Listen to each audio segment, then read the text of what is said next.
stuff. Yeah, I feel like the only rite of passage nowadays is when a parent hands a kid their first cell phone. It's Yeah, like, there you go. There you Welcome go. to being a miserable grown-up. Totally. That's it. Oh, geez. Yeah. So it's like the idea, like you want to, like, I mean, how do we instill a rite of passage for our kids today? How do we turn them into grown-ups and help them avoid that just like accidentally stumbling into adulthood? Well, I mean, I guess, how do we do that for our own kids? It's hard to say. I do think, as someone who receives like maximum benefit from social media, that's like how I run my business. Sure. That's how I get the news out there.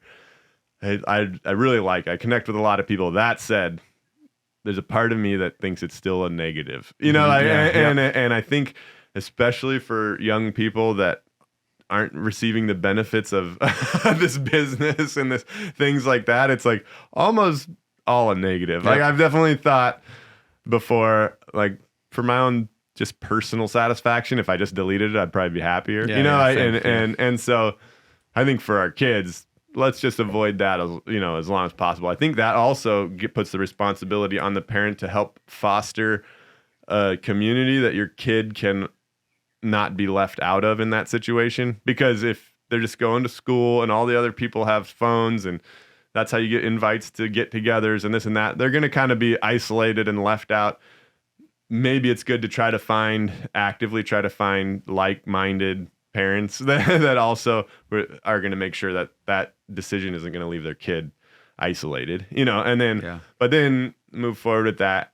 You know, I have young kids right now. I don't have teenagers, but with the young kids, I do, like I mentioned earlier, like to take them out for extended trips because I think and then specifically I take them out for long trips in the wilderness because those naturally come with the hardship that comes out with being outside. You know, the bugs might be biting you, or the weather might turn south, or, you know, you have to hike farther than you wanted to.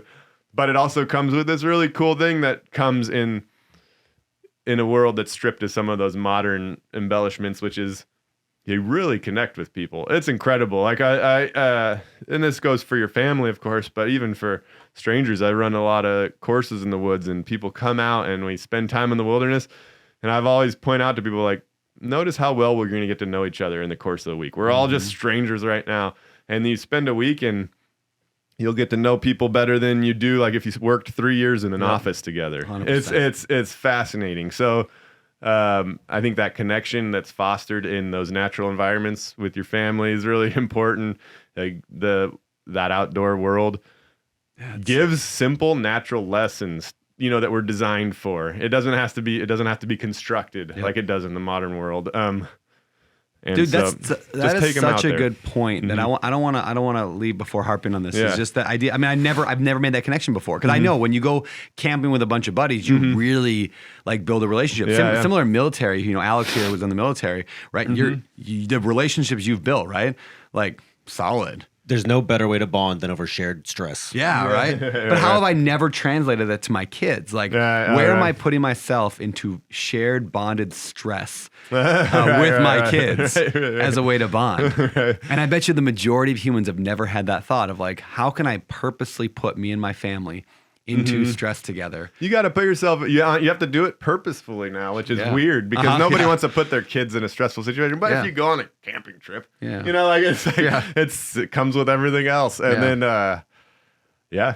wild. So, go ahead. Go ahead. I was just going to say, I was actually thinking also, like in the future, I'd like to run like corporate, you know, now everybody works remotely now. And like instead of dragging everyone back into the office, which isn't that effective for building community, like occasional I'll sign up right now. The whole Better Life. I mean, I think it would be awesome. We'll come out to is that Montana? Is that where you're at? Yeah, exactly. We'll come out. And, it's like it's so much better for that team building. I was like, man, I really got to lean into that team building aspect because again, I was kind of, I wouldn't say bumbled, but I kind of just came into this idea to run these courses and do this business as a business opportunity, and as I did it, I saw that it was so necessary for people. And then as I did it, I saw it actually has a particular niche that it's excellent at, and it would be team building, you know, and community building. So leave your leave your guys to be with their family and work remotely, but then just focus on this like concentrated quality time, you know.